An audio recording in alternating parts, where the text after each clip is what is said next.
அன்பார்ந்த எனதருமை யூடியூப் நேயர்களுக்கு வணக்கம்.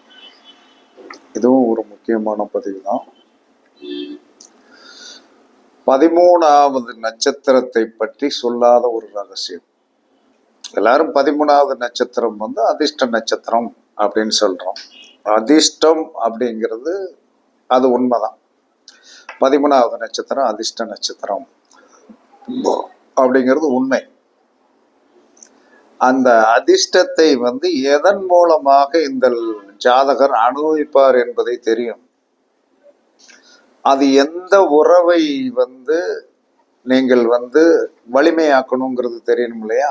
எனக்கு ஒரு அதிர்ஷ்டம் இருக்கு, உங்களுக்கு ஒரு அதிர்ஷ்டம் இருக்குன்னா அந்த அதிர்ஷ்டத்தை எதன் மூலமாக நீங்கள் பெற வேண்டும் என்ற விதியை முதல்ல நீங்க தெரிஞ்சுக்கணும். இது தெரியாம ஒண்ணுமே பண்ண முடியாது. ஏன்னா அது இயற்கையாகவே ராசி புள்ளிக்கு 13வது நட்சத்திரம், இதுதான் அதிர்ஷ்ட நட்சத்திரம். அதுல எந்தவித மாற்று கருத்தும் கிடையாது. அப்ப இதுக்கு ராசியும் லக்கணமும் ஒத்து போகணும் அப்படிங்கிற அவசியம்லாம் கிடையாது. நமக்கு ராசிக்கு 13வது நட்சத்திரம் நம்மளுடைய லக்கணத்துக்கு எங்க இருக்கு, இதை ஆக்டிவேஷன் பண்ணுங்க. உங்களுடைய பிறப்போட ரகசியமே என்னதுன்னு தெரிஞ்சிடும். உங்களுடைய பிறப்போடைய ரகசியம் என்னன்னு தெரிஞ்சிடும். நீ எதுக்காக பிறந்திருக்கு, எந்த மாதிரி அதிர்ஷ்டத்தை அடைந்து நீங்கள் இந்த பூமியில் வாழ வேண்டும் என்று சொல்லக்கூடிய ஒரு விதி உங்களுக்கு தெரிஞ்சிடும். அதனால நீங்கள் அந்த அதிர்ஷ்டத்தை எப்படி கண்டுபிடிக்கிறதுங்கிற ரகசியத்தை சொல்றேன், தெரிஞ்சுக்கிடும். இப்ப ஒருத்தர் ரோகிணி நட்சத்திரத்துல போய் பிறந்திருக்கிறார். ரோகிணி நட்சத்திரத்துல போய் பிறந்திருக்கிறார். அப்ப ரோகிணி நட்சத்திரத்திற்கு 13வது நட்சத்திரம் ரோகிணி, மிருகசீடம், திருவாதிரை, புனர்பூசம். அப்ப புனர்பூசத்திற்கு அடுத்து வருகின்ற விசாக நட்சத்திரம் தான் அவருடைய உண்மையான அதிர்ஷ்ட நட்சத்திரம். அந்த உண்மையான அதிர்ஷ்ட நட்சத்திரம் என்ன சொன்னா அது வெட்டுப்பட்ட நட்சத்திரமாக இருக்கிற காரணத்தினால 2 இடத்துல இருக்கு. 2 இடத்துல இருக்கு. அப்ப 2 இடத்துல இருக்கு அப்படின்னு சொல்லி வரும்போது அவருடைய லக்கணம் என்ன லக்கணம்னு பார்க்கணும். அவருடைய லக்கணம் ஒன்லி ரிஷப லக்கணம், ரிஷபராசி அப்படின்னு சொல்லிட்டா 6ஆம் பாவம் என்று சொல்லக்கூடிய வேலையின் மூலமாக, 6ஆம் பாவம் என்று சொல்லக்கூடிய வேலையின் மூலமாக, இல்லது இப்படி எடுத்துக்கிடுங்க. ஏன்னா இந்த பக்கம் 3 பாதம் இருக்குது, அந்த பக்கம் 1 பாதம் இருக்குது. அப்ப நீங்க ரோகிணி நட்சத்திரம் எத்தனாம் பாதத்துல பிறந்தீங்கன்னு பாருங்க. ரோகிணி நட்சத்திரம் 1ஆம் பாதம், 2ஆம் பாதம், 3ஆம் பாதம் பிறந்துட்டீங்கன்னா விசாக நட்சத்திரம் 3 பாதமும் துலாத்துல தான் இருக்கும். ரோகிணி நட்சத்திரம் 4ஆம் பாதத்துல போய் நீங்க பிறந்திருந்தீங்கன்னா கரெக்டா என்ன சொன்னா விசாக நட்சத்திரத்துல 4ஆம் பாவத்தை நீங்க ஒர்க் அவுட்டிங் போற எடுத்துக்கிடணும். ஏன்னா 2 கட்டம் அங்க ஆதிபத்தியம். ஒரு ரிஷப லக்கணத்திற்கு 6 குடையவனாவது செயல்படுறாரு, 7 குடையவனாவது செயல்படுறாரு. 6வது கட்டத்தில் 3 பாதங்கள் இருக்கிறது. 7வது கட்டத்தில் என்ன சொல்றான்னா 7வது கட்டத்துல என்ன இருக்குதுன்னா 1 பாதம் இருக்குது. 1 பாதம் இருந்து உங்களுக்கு 4ஆம் பாதமாக இருந்தாலும் கணவனால் அதிர்ஷ்டம். இல்ல ரோகிணி நட்சத்திரம் 3 பாதத்துக்குள்ள இருந்து உங்களுடைய 6ஆம் பாவமாக வந்துவிட்ட காரணத்தினால், ரிஷப லக்கணம் ரிஷபராசிக்கு 6ஆம் பாவமாக வந்துவிட்டால் உங்களுடைய வேலையால் உங்களுக்கு யோகம், உங்களுடைய தொழிலால் யோகம். ஏன்னா 6ஆம் பாவத்திற்கு தொழில் சார்ந்த ஒரு விஷயத்தை நாம் முக்கியத்துவம் கொடுத்தோம் என்று சொன்னால் வாழ்க்கையில் நீங்கள் வெற்றி பெறலாம். இப்படித்தான் எடுக்கணும். அப்ப ஒவ்வொருத்தருடைய நட்சத்திரத்திற்கும் 13வது நட்சத்திரம் எந்த லக்கணத்திற்கு எத்தனாவது கட்டத்தில் இருக்கிறதோ அதுதான் உங்களுடைய அதிர்ஷ்டம். அதன் மூலமாகத்தான் அது வரும். வேற ரூபத்துல எல்லாம் வராது. ஏன்னா எல்லாருக்குமே ராசிக்கு அது 6ஆம் இடத்துல தான் இருக்கும். 6ஆம் இடத்துல இருக்கிறதுனால என்ன 6ஆம் இடம் என்பது என்ன சொன்னா கடன் பிரச்சனை, தொந்தரவு. அதுல எதுக்கு 6ஆம்? அப்ப என்ன சொல்லிட்டான் அவன், ஒரே வரையில் முடிச்சிட்டான். உன்னுடைய லக்கணத்திற்கு அது என்னன்னு பார்த்தாச்சு. இப்ப எனக்கு 10ஆம் இடத்துல இருக்கு. என்னுடைய லக்னத்திற்கு 10ஆம் இடத்துல வந்து 13வது நட்சத்திரம் இருக்கிறதுனால தொழில் மூலமாக யோகம், உண்மையாகவே தொழில் மூலமாக யோகம் தான். அந்த யோகத்தை வந்து நம்ம அனுபவிச்சுட்டு வர்றோம். அதுல எந்த வித மாற்று கருத்தும் கிடையாது. என்னைக்கு ஜோதிடம் என்று சொல்லக்கூடிய துறையில வந்து பேனாவை பிடிச்சோமோ அன்னையில இருந்து காசு, அதுல மாற்றம் இல்லை. யாராவது வந்துருவாங்க, யாராவது வந்து கொடுத்துருவாங்க, அது அண்ணனே கொடுத்துருவாங்க. அப்ப அது 10ஆம் பாவத்தில் இருக்குன்னா 10ஆம் பாவத்தால் அதிர்ஷ்டம். ஆமா. அதே மாதிரி 2ஆம் பாவத்தில் இருந்தால் தனத்தால் அதிர்ஷ்டம், 3ஆம் பாவத்தில் இருந்தால் புகழ் கீர்த்தி, 4ஆம் பாவத்தில் இருந்தால் வண்டி வாகனம் வீடு வாசல் இதனால் அதிர்ஷ்டி, 5ஆம் பாவத்தில் இருந்தால் புத்திரர்களால் அதிர்ஷ்டம், 6ஆம் பாவத்தில் இருந்தால் தொழிலால் அதிர்ஷ்டம், 7ஆம் பாவத்தில் இருந்தால் மனைவியால் அதிர்ஷ்டம், 8ஆம் பாவத்தில் இருந்தால் ஆயுள் இன்சூரன்ஸால் அதிர்ஷ்டம், 9ஆம் பாவத்தில் இருந்தால் ஆன்மீகத்தால் அதிர்ஷ்டம், 10ஆம் பாவத்தில் இருந்தால் தொழிலால் அதிர்ஷ்டம், 11ஆம் பாவத்தில் இருந்தால் லாபத்தால் அதிர்ஷ்டம், இளைய அடுத்த களத்திரத்தால் அதிர்ஷ்டம், ஒரு நட்பால் அதிர்ஷ்டம். அதாவது வந்து 11ஆம் இடம் என்பது எல்லா மனிதனுக்குமே வந்து என்ன உபய களத்திரம் தான். அது உட்கார்ந்துருக்கிற அமைப்பை பொறுத்து வந்து என்ன சொன்னா ஒரு நட்பு என்று சொல்லக்கூடிய ஆசபாசத்திற்கு வந்து ஏதாவது இருக்கிறதா அப்படிங்கிறத வந்து செக் பண்ணிடலாம். செக் பண்ணி இருக்குது இல்லை அது வந்து இவருக்கு பிரயோஜனம் அப்படிங்கிறத சொன்னாங்க. 11ஆம் இடம் என்பது உபய களத்திரம் தான். ஆணாக இருந்தாலும் சரி தான், பெண்ணாக இருந்தாலும் சரி, அது ஒரு நட்பு. அது வந்து ஒரு நட்புக்கு அடையாளமான ஒன்று. அதை வந்து என்ன சொன்னா நம்ம கொச்சையாக எதையுமே நினைக்க கூடாது. நல்ல ஆத்மார்த்தமான ஒரு நண்பர் கிடைத்து அந்யோன்யமான பழக்க வழக்கங்கள் தன்மைகள் இருந்தாலே அது 11ஆம் பாவம் தான். அந்யோன்யம் பழக்கம் என்பது என்ன சொன்னா உன்னுடைய ரகசியம் அவருக்கு தெரியும். உன்னுடைய கஷ்டம் என்று சொல்லக்கூடிய ரகசியத்தை அவர்கிட்ட போய் நீ அவங்ககிட்ட போய் லேடியாக இருக்கலாம் ஜென்ஸாக இருக்கலாம் கஷ்டத்தை போய் வந்து புலம்பி தவிச்சு அவர் ஆறுதல் சொன்னார்னாலே 11ஆம் பாவம்.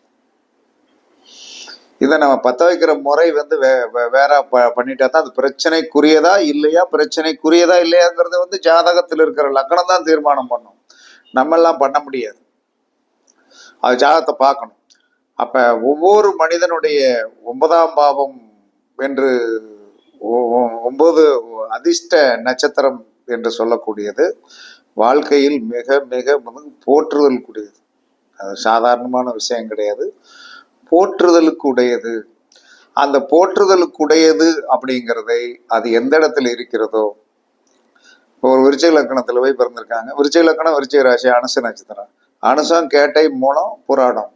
அப்ப புராடம் அப்படின்னு சொல்லி வரும்போது லக்கணத்திற்கு வந்து 6ஆம் இடத்துல வந்து என்ன சொன்னா விருச்சிக லக்கணத்துக்கு 6ஆம் இடத்துல தான் பரணி நட்சத்திரம் உட்கார்ந்துருக்கு.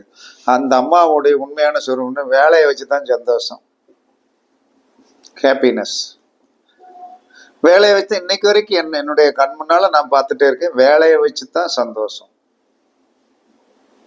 சாயந்தரம் காலையில ஒரு 10 மணிக்கு வீட்டை விட்டு கிளம்பி ஒரு இடத்துல வந்து பார்த்துட்டு அதுக்கடுத்து இன்னொரு இடத்துல வந்து இன்னொரு ஆபீஸ், 2 ஆபீஸ் பார்க்குது. அப்படி பார்க்கும்போது என்ன சொன்னான்னா ஏதோ அன்றைய பொழப்பு சந்தோஷமா போகிறது. அப்ப 6ஆம் இடத்தில் வந்து அதிர்ஷ்ட நட்சத்திரம் வந்து உட்கார்ந்துட்டாரு.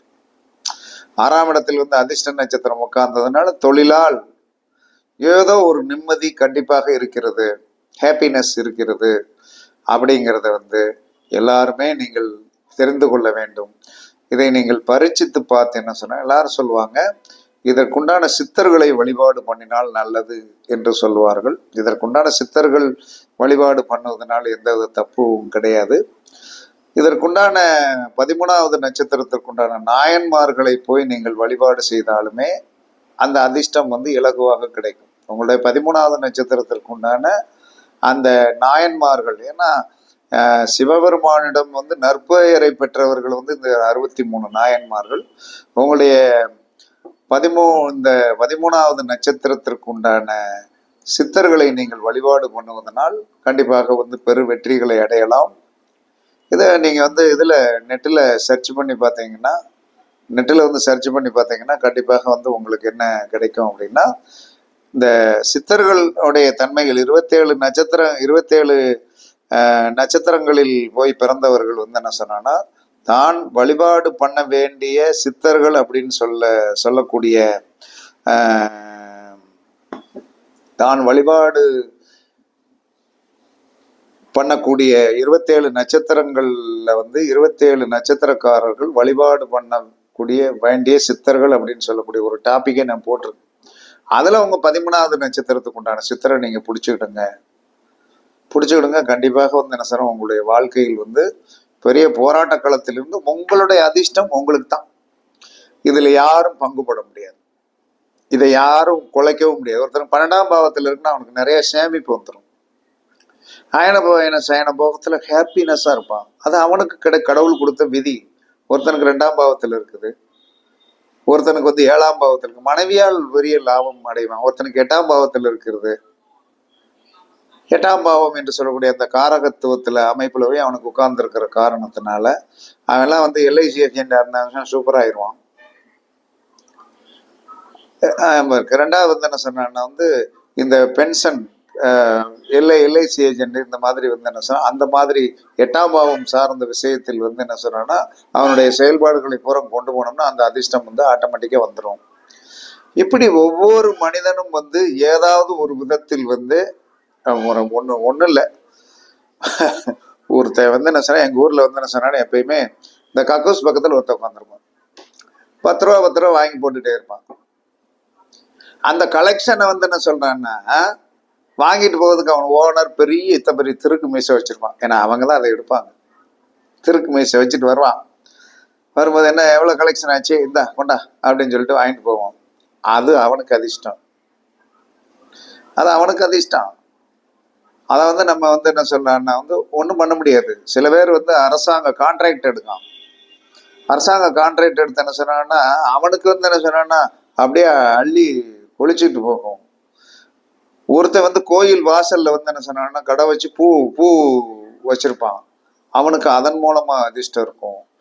ஒவ்வொருத்தரும் நீங்கள் வந்து 13வது நட்சத்திரம் அதிர்ஷ்டம் என்று சொல்லக்கூடியது உண்மையாக இருந்தாலும் அது எந்த இடத்தில் வந்து இருக்கிறது லக்கணத்திற்கு என்பதை தெரிந்து அதன் மூலமாக உங்களுடைய செயல்பாடுகளை நடத்துங்கள். அதுவே உங்களுக்கு வந்து என்ன சொன்னா அதிர்ஷ்டம். இப்போ ஒருத்தருக்கு 4ஆம் இடத்துல இருக்குதுன்னா வாகனம் வாங்கின பிறகு யோகம். வாகனம் வாங்கி என்ன சொன்னா வீடு கட்டி வாடகை கொடுங்க, இல்ல வீடு கட்டி வில்லுங்க, கட்டி வில்லுங்க, அது உங்களுக்கு அதிர்ஷ்டம். அப்ப எல்லா விதத்திலும் இந்த 13வது நட்சத்திரம் வாழ்க்கையில் வந்து என்ன சொன்னா சாகின்ற வரைக்கும் அதிர்ஷ்டத்தை கொடுக்கும். அந்த மாற்று கருத்துமே கிடையாது. ஆனா அது வந்து சந்திர ராசிக்கு 6ஆம் இடத்துலதான் இருக்கும். சந்திர ராசிக்கு 6ஆம் இடத்தில் இருக்கிறது என்று நீங்கள் யாரும் பயப்பட வேண்டிய அவசியமே கிடையாது. சந்திர ராசிக்கு 6ஆம் இடத்துலதான் இருக்கும். அதோடைய விதி அதுதானே. அதே சமயத்தில் அது லக்கணத்துக்கு 8ஆம் இடம் என்றதுதான் பங்கன் ஆகும்.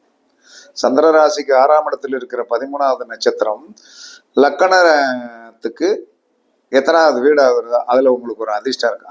அதிர்ஷ்டம்னு சொல்றீங்களே, அதிர்ஷ்ட நட்சத்திரம் தான் உங்களுக்கு அதிர்ஷ்டத்தை வந்து கண்டிப்பாக கொடுக்கும். இதை நீங்கள் பரிசித்து பாருங்கள். கண்டிப்பாக உங்களுடைய வாழ்க்கையில் வந்து பெரிய மாற்றங்கள் வரும். அதே சமயத்தில் இந்த அதிர்ஷ்ட நட்சத்திரத்திற்கு உண்டான உணவை நல்லா சாப்பிடலாம். சாப்பிட்டீங்கன்னா என்ன சொன்னா வலிமையாகும், நன்றாக இருக்கும். அதோடைய பழங்களை சாப்பிடுங்க. அதோடைய உணவுகளை விட பழங்களை சாப்பிடுவது ரொம்ப ரொம்ப சிறப்பு அப்படின்னு சொல்லிட்டோம். அப்ப அந்த பழங்களை வந்து 13வது நட்சத்திரத்திற்கு உண்டான பழங்களை நம்முடைய பார்வையில் படும்படி என்ன சொன்னா லேகோ போட்டு வைங்க. லேகோ போட்டு வச்சீங்கன்னா என்ன சொன்னா கண்டிப்பாக உங்களுடைய வாழ்க்கையில் வந்து சிறப்பை கொடுக்கும். கண்டிப்பாக கஷ்டத்திலிருந்து நிவாரணம் கொடுக்கும். 13வது நட்சத்திரம் உங்களுடைய வாழ்நாளில் எந்த காலத்திலும் வந்து உங்களுக்கு வந்து ஒரு அதிர்ஷ்டத்தை கண்டிப்பாக கொடுக்கும். துரதிர்ஷ்டத்தை கண்டிப்பாக விரட்டி விட்டுரும். அந்த உணவை வந்து என்ன சொன்னா டெய்லி அந்த பழங்களை லேசா டச் பண்ணுங்க. கண்டிப்பாக உங்களுடைய வாழ்க்கை சிறப்பாக இருக்கும் என்று கூறி உங்களிடமிருந்து விடைபெறுவது சிப்பிப்பாறை ஜோதிடர் சாதிராகவன் ஜெயபாலாஜி. சுகமே சூழ்க, வாழ்க வளமுடன். வணக்கம்.